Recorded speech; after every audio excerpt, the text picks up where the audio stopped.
René, 52 ans, spécialiste en rénovation depuis l'époque des VHS, a tout vu. Sauf, peut-être, les effets du plomb. Ce matin-là, il entre dans une vieille bâtisse pour un petit contrat de rien du tout. Réparer de vieilles fenêtres et quelques tuyaux. Il apporte ses outils, sa bonne humeur et zéro équipement de protection. Après tout, On ne va pas faire tout un plat pour un peu de poussière.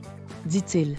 Dès les premières minutes, René remarque une peinture qui s'écaille à la façon des années 60, des soudures louches et des batteries oubliées dans un coin. En gros, un buffet à volonté pour les particules de plomb, mais René, lui, ne le sait pas encore. Il ponce, découpe, soude, le tout sans masque ni ventilation. Il mange même sa collation, un bon sandwich jambon-fromage avec ses mains pleines de poussière. Un peu de croquant, c'est le fun. Plaisante-t-il.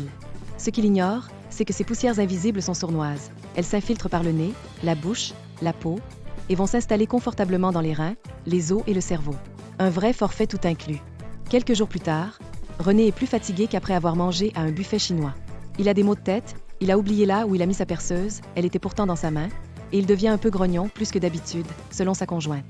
Après une visite chez le médecin, une prise de sang, surprise. Une plombémie trop élevée. René découvre alors que le plomb, ce n'est pas juste pour les crayons d'école.